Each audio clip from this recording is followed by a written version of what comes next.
عبدالرحمن ابن عوف رضی اللہ تعالیٰ عنہ فرماتے ہیں میں نے بچوں کو دکھا کر کہا یہ جو جا رہا ہے یہ بدماش یہی ہے ابو جہل۔ یہ بچوں نے جیسے ہی سنا چیل کی طرح جھپٹ کر کے اس کی طرف چلے گئے۔ ابو جہل کو یہ وہم و گمان بھی نہیں تھا کہ کوئی بچے میرے قریب آ سکتے ہیں۔ یہ دونوں چھوٹے بچوں نے گھوڑے کی ٹانگ پر تلوار ایسی ماری کہ وہ نیچے زمین پر گر گیا۔ اچانک جیسے ہی وہ گرا دونوں چڑھ کر کے اس کے سینے پر بیٹھ گئے، اتنی تیزی سے کہ اس کو جکڑ لیا۔ اس کو ہاتھ پیر ہلانے کی تک قوت نہیں تھی۔ ان دو بچوں کے گرفت میں وہ مجبوراً پھنس گیا ایسے، اور اس وقت وہ ہائے ہائے کرنے لگا جب انہوں نے گردن پر اس کے تلوار رکھ دی۔ ان بچوں نے گردن پر تلوار رکھ دی تو کہنے لگا ہائے ہائے، مجھے مرنے کا غم نہیں کیونکہ میں عرب ہوں اور عرب موت سے ڈرتے نہیں۔ اس نے شعر کہا تھا آخر میں، لیکن غم صرف اس بات کا ہے کہ مجھ جیسا پہلوان نہیں مار رہا ہے مجھ کو، ایک چھوٹا بچہ مجھے مار رہا ہے۔ میرے عزیزو، یہی قدرت خداوندی ہے۔ مولا تعالی ہمیشہ بڑی بڑی طاقتوں کو بہت چھوٹی طاقت سے ہلاک کرتا ہے۔ نہیں تھا کہ کوئی بچے میرے قریب آ سکتے ہیں۔ یہ دونوں چھوٹے بچوں نے گھوڑے کی ٹانگ پر تلوار ایسی ماری کہ وہ نیچے زمین پر گر گیا۔ اچانک جیسے ہی وہ گرا دونوں چڑھ کر کے اس کے سینے پر بیٹھ گئے، اتنی تیزی سے کہ اس کو جکڑ لیا۔ اس کو ہاتھ پیر ہلانے کی تک قوت نہیں تھی۔ ان دو بچوں کے گرفت میں وہ مجبوراً پھنس گیا ایسے، اور اس وقت وہ ہائے ہائے کرنے لگا جب انہوں نے گردن پر اس کے تلوار رکھ دی۔ ان بچوں نے گردن پر تلوار رکھ دی تو کہنے لگا ہائے ہائے، مجھے مرنے کا غم نہیں کیونکہ میں عرب ہوں اور عرب موت سے ڈرتے نہیں۔ اس نے شعر کہا تھا آخر میں، لیکن غم صرف اس بات کا ہے کہ مجھ جیسا پہلوان نہیں مار رہا ہے مجھ کو، ایک چھوٹا بچہ مجھے مار رہا ہے۔ میرے عزیزو، یہی قدرت خداوندی ہے۔ مولا تعالی ہمیشہ بڑی بڑی طاقتوں کو بہت چھوٹی طاقت سے ہلاک کرتا ہے۔ نمرود اگر مچھر سے مر گیا، فرعون پانی سے ہلاک ہو گیا، شداد ٹھوکر سے اگر مر گیا، قارون زمین میں دھس کر چلا گیا، تو اسی طرح ابو جہل کو بھی کسی چھوٹی ہی چیز سے ہلاک ہونا تھا۔ لیکن صحابہ اکرام چھوٹے صرف عمر میں تھے، باقی مقام میں کوئی ان کے اندر چھوٹا پن نہیں تھا۔ ان دونوں بچوں نے ابو جہل کے گردن کو الگ کر دیا۔ اب مکہ کے یہ جتنے مشرکین تھے ان میں ایک بہت بڑا یہ مسئلہ پھیل گیا کہ ابو جہل سردار قریش مارا گیا اور وہ بھی بچوں نے مارا ہے۔ بھگدڑ مچ گئی، سب ایک دوسرے پر ٹوٹ پڑے کہ پکڑو ان بچوں کو پہلے۔ یہ بچے تو وہاں سے صحیح سلامت نکل کے آ ہی گئے تھے، لیکن اس میں سے حضرت معاذ رضی اللہ تعالیٰ عنہ جو بڑے صاحبزادے ہیں، ان کے مونڈھے پر کسی کافر نے تلوار چلا دی، یعنی ہاتھ پر، جس کی وجہ سے ان کا ہاتھ کٹ گیا، اور ہاتھ کٹا ایسے کہ بغل کی چمڑی سے لٹک رہا تھا، پوری طور پر کٹا نہیں، سیدھا ہاتھ جب ان کا کٹا، اس وقت بھی اس بچے نے ہمت نہیں ہاری، یہاں ہم ٹھوکر پر بیٹھ جائیں گے۔ وہ ہاتھ کٹ گیا ہے اور چمڑی سے لٹکا ہوا ہے بغل کی، دوسرے ہاتھ میں تلوار اٹھائی اور للکارنا شروع کیا، اے ظالمو، اے گستاخو، اب بھی میرے اندر دم باقی ہے۔ اور پھر اسی طرح سے للکارتے ہوئے سامنے آتے تھے۔ صحابہ فرماتے ہیں کہ ہم نے ان بچوں کو دیکھا، حضرت معاذ رضی اللہ تعالیٰ عنہ نے اپنا ہاتھ پیر میں نیچے رکھ کر کے دبایا اور کھینچ کے نکال دیا جو چمڑی سے لٹکا ہوا تھا۔ کیوں؟ وہ کہہ رہے ہیں کہ بار بار یہ ہاتھ لٹک لٹک کر کے سامنے آ جاتا تھا، اب جب یہ اس کا جوڑ ختم ہو گیا ہے تو لٹک کر کے ہاتھ چمڑی سے باہر نکل کے آ جاتا، ادھر سامنے آتا تھا۔ تو معاذ نے کہا مجھے اس ہاتھ کی ضرورت نہیں جو اللہ کی رضا حاصل کرنے میں خلل اندازی کر رہا ہو، نکال کر پھینک دیا۔ یہ اور بات ہے کہ یہ دونوں بچوں کی شہادت ہوئی ہے اس میدان میں، دونوں بچے اس میدان میں شہید ہوئے۔ بدر کے سب سے خوش نصیب صحابہ، حضور صلی اللہ علیہ وسلم کے سارے صحابہ میں افضل صحابہ خلفائے راشدین ہیں۔ خلفائے راشدین کے بعد یعنی عشرہ مبشرہ کے بعد سب سے افضل صحابہ وہ ہیں جو بدر میں شریک ہوئے تھے، اور بدر میں بھی وہ لوگ جو جام شہادت نوش کیے ہیں وہ 14 ہیں صرف، جس میں سے حضرت معاذ اور معوذ یہ دونوں ہیں۔ اے میرے عزیزو، یہ بچے کس گھر کی پروان چڑھے ہوئے تھے، یہ بچے کون سے گھر میں پلے ہوئے تھے؟ کیا پورے معاشرے میں ڈھونڈ کر کے ایک نوجوان ایسا نکالو گے؟ آج تو پوری دنیا میرے آقا صلی اللہ تعالیٰ علیہ وسلم کو گالیاں دینا اور گندے کارٹون بنانا اور میرے آقا صلی اللہ علیہ وسلم کی شان میں توہین کرنا ایک پورا کھیل بنا رکھی ہے. پورا انٹرنیٹ بھرا رہتا ہے گالیوں سے. آج صرف اور صرف ایمان کے خون کے اندر ہمارے ٹھنڈک آ گئی ہے، خون جمنا شروع ہو چکا ہے. میرے عزیزو، جن لوگوں نے بھی ان کو تہ تیغ کیا، جہنم رسید کیا ہے گستاخان رسول کو، یقیناً وہ دنیا کے بہت اعظم اور افضل لوگ ہیں. میری پگڑی ان کے قدموں پر ہو، جنہوں نے ناموس رسالت علی صاحب الصلاۃ والسلام کے لیے کھڑا ہونے کا شرف حاصل کیا ہے. عزیزان گرامی، آج اگر ہم سب کو کوئی چیز جوڑ سکتی ہے تو اتحاد اتحاد اتحاد کی باتیں کرتے ہیں. میں کہتا ہوں ایک ہی چیز جوڑے گی، وہ ہے ناموس رسالت صلی اللہ علیہ وسلم. میرے آقا صلی اللہ علیہ وسلم کے لیے مر مٹنے کا جذبہ پیدا کرو، پھر دیکھو سب ہم جمع ہوں گے. ہم اپنے مفادات کے لیے تو باہر نکل آتے ہیں. گھر میں کوئی چیز خراب ہو گئی تو آپ اس کے لیے باہر آ جاؤ گے. آج تمہاری صحت کے لیے کوئی کچھ معاملات ہو جائیں تو باہر آ جاؤ گے. ناموس رسالت کے لیے جب تک تم باہر آنے کی کوشش نہیں کرتے تب تک تمہاری عزتوں کا کوئی بھروسہ نہیں ہے. امام غزالی رحمۃ اللہ تعالی علیہ نے یہ فرمایا ہے کہ جب امت مصطفیٰ اپنے نبی کی گستاخیوں کو برداشت کرنے کی عادت ڈال لیں تو انتظار کرو، چند دنوں کے بعد ان کی عورتیں بچے سب نیلام ہو جائیں گے، ان کے سامنے ان کے چھیتڑے اڑائے جائیں گے، لیکن وہ کچھ نہ کر سکیں گے. وہ دن آئیں گے ہمارے ساتھ اگر ہم اسی طرح خاموش رہے. عزیزان گرامی وقار، مصطفیٰ کریم صلی اللہ تعالیٰ علیہ وسلم پر جتنے اوچھے حملے کیے تھے مکہ والوں نے، مدینے کے یہ 313 صحابہ نے ان کے دانت کھٹے کر دیے تھے، ان کو ناکوں تلے چنے چبا دیے تھے.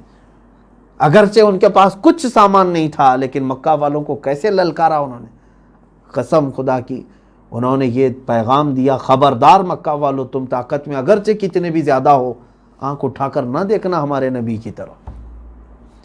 بدر میں بھی اور احد میں بھی یہی ایک صحابی ہیں جو حضور صلی اللہ علیہ وسلم کے دفاع میں کھڑے ہیں. میرے آقا صلی اللہ علیہ وسلم کا خیمہ لگا سامنے. ایک وقت ایسا آ گیا کہ تیروں کی بارش شروع ہو گئی. جو صحابی حضور کی حفاظت کے لیے کھڑے تھے ان کے جسم پہ 80 تیر لگے تھے لیکن وہ ٹس سے مس نہیں ہوئے. ایک تیر بھی میرے نبی کی طرف نہ آنے پایا.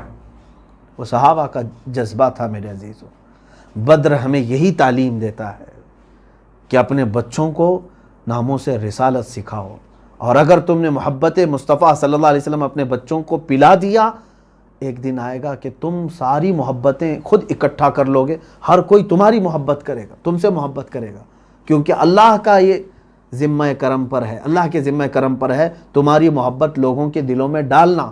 اگر تم نے اپنے بچوں کو اللہ اس کے رسول کی محبت ڈالی تو اللہ تمہارے بچوں کے دلوں میں تمہاری عظمت اور محبت ڈالے گا. آج بدر کے یہ تمام معاملات دیکھنے کے بعد میرے عزیزوں، تاریخ پھر سے ہمارے سامنے اسی طرح کی دہرائی جاتی ہے. اب میں آتا ہوں ان اعتراضات پر جو میں نے شروع میں کہا تھا. نان مسلم، غیر مسلم یا کوئی بھی ملحد ایتھسٹ اگر اس کو ایسا لگتا ہے کہ جہاد کوئی ایک سخت قسم کا حکم ہے اسلام میں، تو میں اس سے کہتا ہوں کہ تیرے گھر کے آس پاس اگر تجھے 13 سال پریشان کر دیا جائے اور لوٹ مار مچائی جائے، تمہارے بچوں کو قتل کیا جائے، تب تم کیا ایکشن لوگے؟ کیا کوئی ایکشن نہیں لوگے؟ مصطفیٰ کریم صلی اللہ علیہ وسلم اور صحابہ نے 13 سال جو برداشت کیا مکہ میں، وہ کیوں نہیں بتاتے آج؟ وہ کیوں نہیں کہتے ہیں؟ 13 سال تک مکہ میں کبھی حضور نے حملہ کیا؟ ہر چیز برداشت کی. 3 سال تک تم نے بائیکاٹ کر کے رکھا تھا میرے آقا کا، چمڑے کھائے ہیں، پتے کھائے ہیں رسول کریم صلی اللہ علیہ وسلم. اور اسی غم میں ماں خدیجۃ الکبریٰ کا انتقال ہو چکا ہے.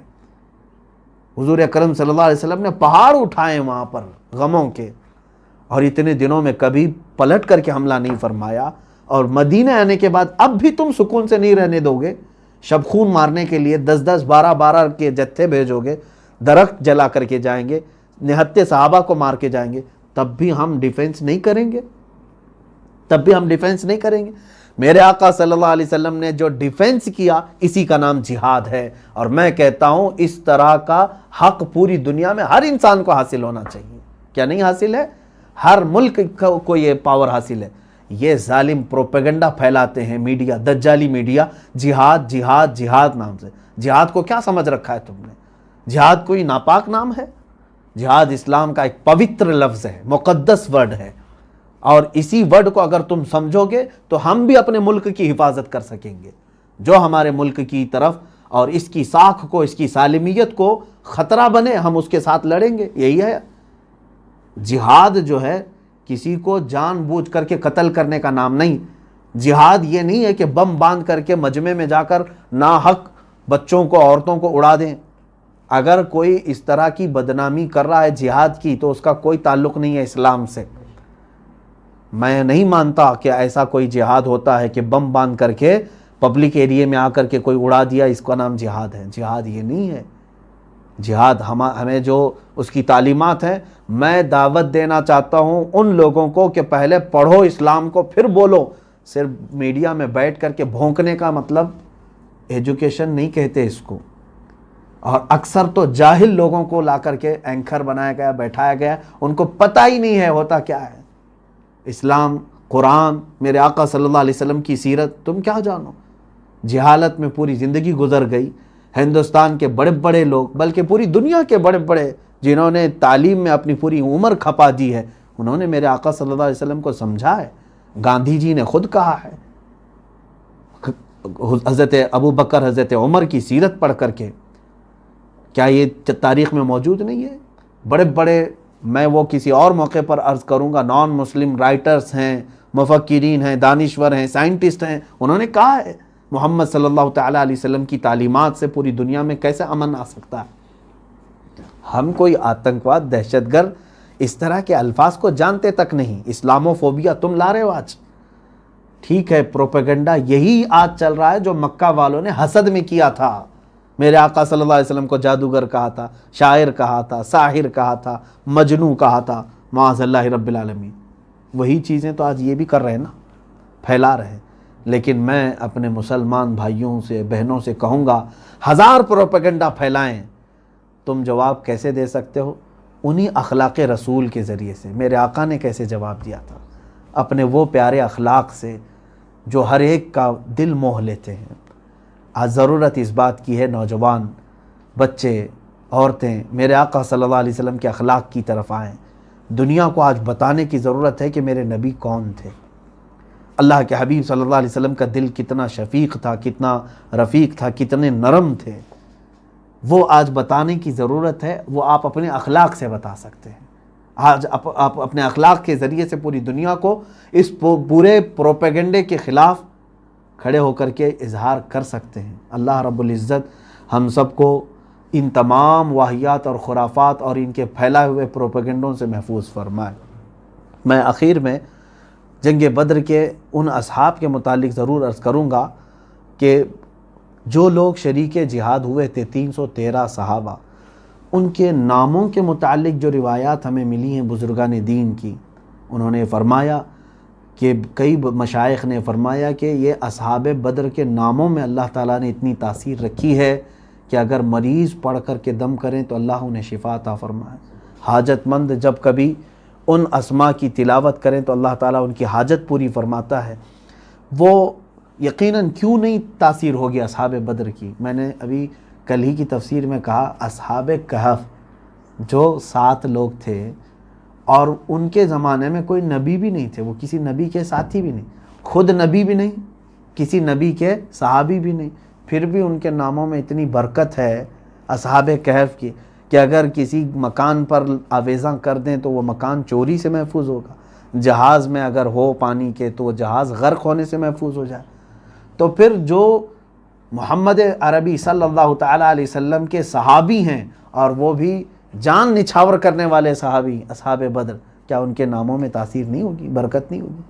بہت بڑی برکت ہے، اور ہمارا معمول ہے الحمدللہ ہم ان اصحاب بدر کے ناموں کی تلاوت بھی کرتے ہیں، ان کے توسل سے اللہ کی بارگاہ میں دعا بھی کرتے ہیں، اور الحمدللہ یہ میرا خود کا تجربہ بھی ہے، بارہا جن اہم مقامات پر ان کے توسل سے دعا کیا گیا اللہ تعالیٰ نے قبول بھی فرمایا۔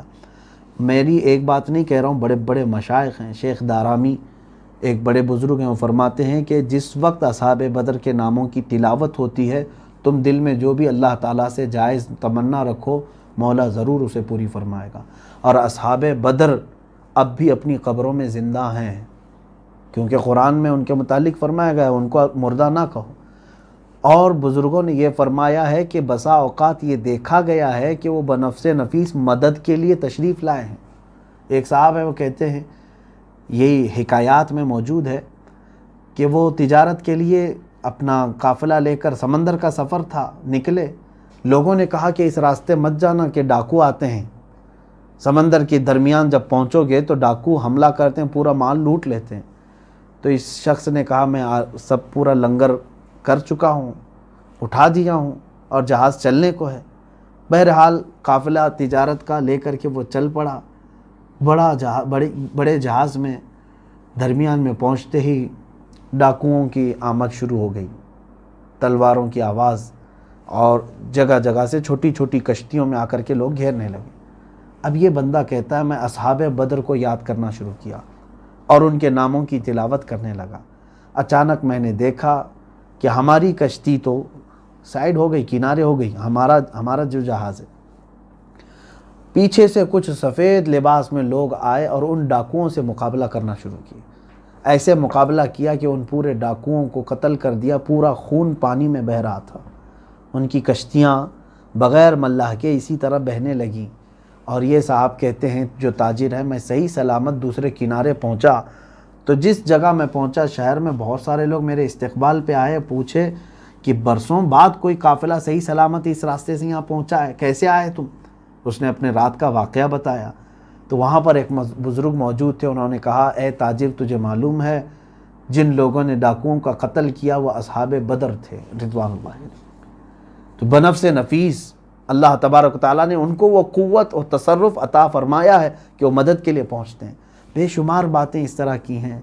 میں بھی یہ آپ سب سے گزارش کروں گا جب بھی اپنے گھروں میں کوئی اہم معاملہ آئے، کوئی سخت بیماری آئے، کوئی حاجت آئے، اصحاب بدر رضوان اللہ تعالیٰ علیہ مجمعین کے نام کو ایک بار پڑھو، ان کے توسل سے اللہ کی بارگاہ میں مدد مانگو، اللہ ضرور مدد فرمائے گا۔